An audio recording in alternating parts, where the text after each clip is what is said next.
Blessed new year. Happy new year അല്ല, blessed new year, blessed 2026. ഈ വർഷം ആദ്യം ഒരു കാര്യം ഉറപ്പിച്ചോണം, യേശു മുമ്പിൽ നടന്നുകൊണ്ടിരിക്കുക. ഇന്ന് 1-ാം തീയതി ആണെങ്കിൽ 2-ാം തീയതിയിലേക്ക് യേശു വന്ന് നിങ്ങൾക്ക് വേണ്ടി മേശ ഒരുക്കിയിട്ട് വന്നിരിക്കും. 3-ാം തീയതി ആണെങ്കിൽ 3-ാം തീയതി യേശു ചെന്ന് നിങ്ങൾ 2-ാം തീയതിയിലോട്ട് പ്രവേശിക്കും. 3-ാം തീയതി പോയി മേശ ഒരുക്കും.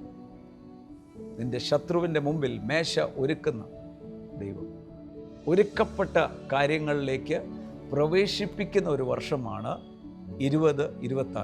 പക്ഷേ ഇത് ആർക്ക് കാണാൻ പറ്റും? ദൈവം തന്നെ സ്നേഹിക്കുന്നവർക്ക് വേണ്ടി ഒരുക്കിയിട്ടുള്ളതേ പരിശുദ്ധാത്മാവ് വെളിപ്പെടുത്തി. സോ നമ്മുടെ സ്നേഹം കർത്താവുമായിട്ട് എവിടെയെങ്കിലും ഹൃദയം കഠിനപ്പെട്ടോ, ആ സിമ്പിൾ, ആ നിർമ്മല സ്നേഹം എവിടെയെങ്കിലും സങ്കീർണമായോ, സാത്താൻ ഹവ്വായെ ഉപായത്താൽ ചതിച്ചതുപോലെ നിർമ്മല സ്നേഹം നഷ്ടപ്പെട്ടോ, മാനസാന്തരപ്പെട്ടാൽ മതി. കർത്താവിനോട് പറഞ്ഞാൽ മതി, പരിശുദ്ധാത്മാവിനോട് പറയണം, ആ നിർമ്മല സ്നേഹം ഈ 2026 എനിക്ക് മടക്കി തരണം. അങ്ങനെയാണെങ്കിൽ ഒരു മനുഷ്യൻ്റെ ഹൃദയത്തിൽ തോന്നാത്ത ഒരുക്കപ്പെട്ട ഓരോ മേശപ്പുറത്ത് രാജാക്കന്മാരുടെ കൂട്ടത്തിൽ ഇരിക്കുന്ന വർഷമാണ്.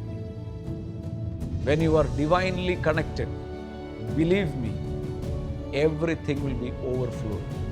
Everything will be overflowed.